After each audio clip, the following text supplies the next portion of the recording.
Estamos de volta a mais um assunto para debate. Te conto que termina nas próximas horas o prazo dado por ministros do Supremo Tribunal Federal para que tribunais estaduais expliquem o descumprimento do teto para o pagamento dos chamados penduricalhos.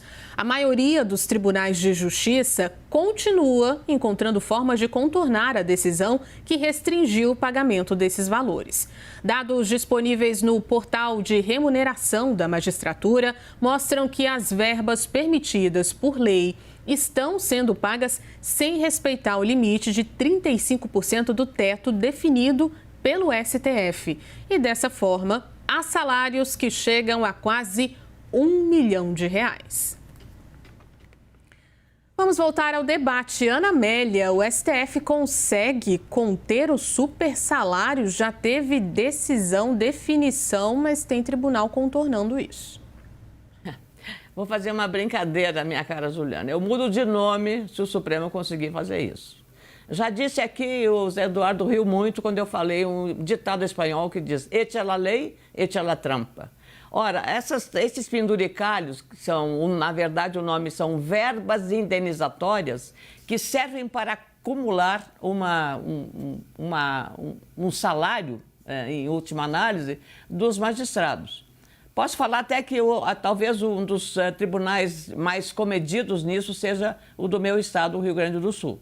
Mas, no modo geral, Nordeste, Centro e várias vezes, o Conselho Nacional de Justiça fez investigações, ministros do STJ foram aos tribunais, trabalharam, fizeram levantamentos e tudo, e nada. E, no primeiro momento, algumas coisas acontecem, muda, melhora, mas logo depois continua o mesmo sistema. Então, é muito difícil que o Supremo Tribunal Federal consiga fazer uma regulação minimamente aceitável e honesta desses tais penduricalhos, que são as verbas indenizatórias e que ultrapassam e muito o limite de salários que é determinado pela Constituição. Então, não é aceitável que isso aconteça num país que precisa, e uma elite que, se nós tivéssemos uma justiça que fosse eficiente, que fosse ágil, que fosse rápida, que fosse muito prestasse ao cidadão um serviço adequado,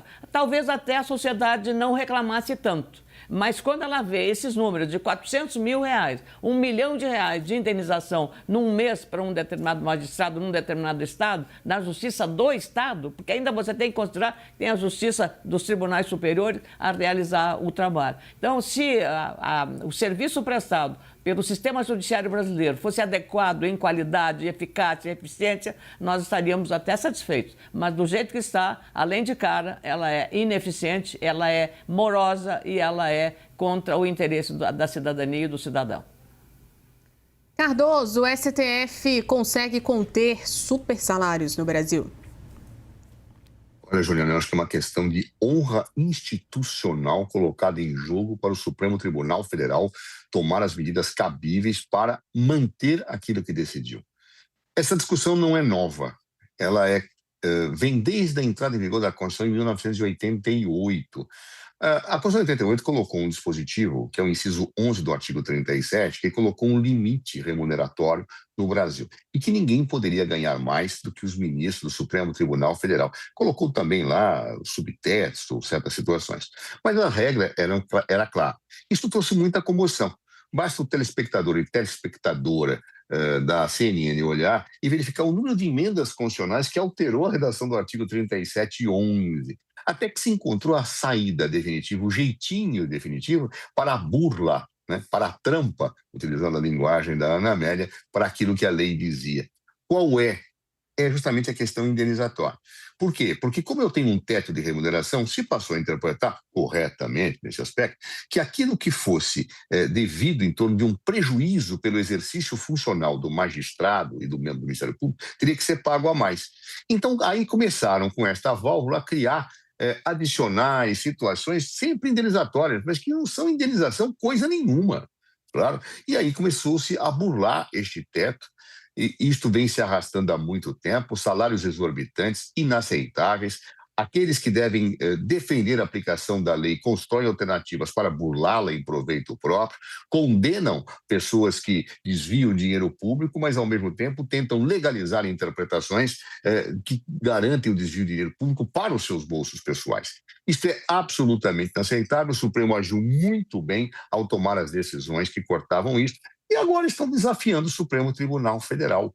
Ou seja, o Supremo tem que agir com rigor, com dureza.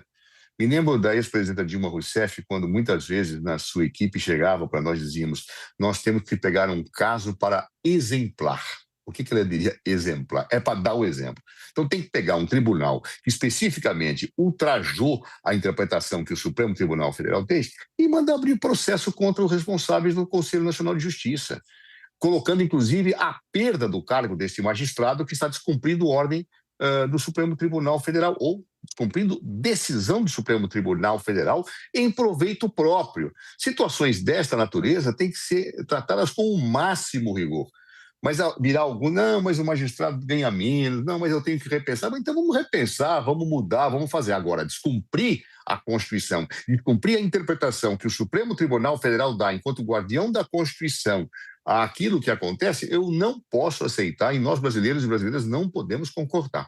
Quem discutir o mérito, quem discutir situações de vencimentos que estão distorcidas, vamos discutir à luz do sol, não com jeitinho, com gambiarra, com situações que não podem ser aceitas. Então, eu que pessoalmente sou um defensor da magistratura, defendo os magistrados. Há problemas? Claro que há problemas, mas a magistratura, na sua essência, tem bons juízes e boas juízas atuando no território nacional, não pode aceitar esse tipo de coisa, porque não se pode burlar a lei para se ter ganho próprio. O magistrado não pode fazer isso. Quer discutir insuficiência de remuneração? Vamos pegar, vamos verificar quanto ganham os magistrados de todo mundo, vamos relacionar com a nossa arrecadação, vamos relacionar com os ganhos do povo brasileiro, dar as garantias que são devidas a quem exerce uma função nobre, mas nunca burlar a interpretação da Constituição. Magistrados não podem fazer isso. E o Supremo tem que agir, a meu ver, com grande rigor nesta questão, exemplando aqueles que efetivamente estão transgredindo descaradamente a fixação da interpretação correta que o Supremo deu para a aplicação neste caso. A gente tem 30 segundinhos para cada, vou fazer uma pergunta rápida. Ana Amélia, o espírito de corpo do Judiciário permite essa grande punição para quem descumprir o que foi definido? Juliana, é difícil de responder até essa pergunta, porque tem que separar o joio do trigo. Existe um poder judiciário, não queremos aqui sacrificar enxovalhar todo o poder judiciário. Não é isso, não. É separar o joio do trigo. Eu acho que há muita gente honesta, o poder institucionalmente funciona em alguns casos, mas deveria dar exemplo coletivamente e respeitar a Constituição, respeitar o que determina a lei. Não tem outra saída. Cardoso. Olha, o que é indenizatório é indenizatório, o que não é, não pode ultrapassar o teto. Eu acho que um magistrado não pode dar um exemplo distorcendo interpretações da Constituição em benefício próprio. Isso é inaceitável, é imoral, não é ético. Quer se discutir vencimentos? Que se discuta, à luz do sol, sem gambiarras, sem jeitinhos que atingem os cofres públicos.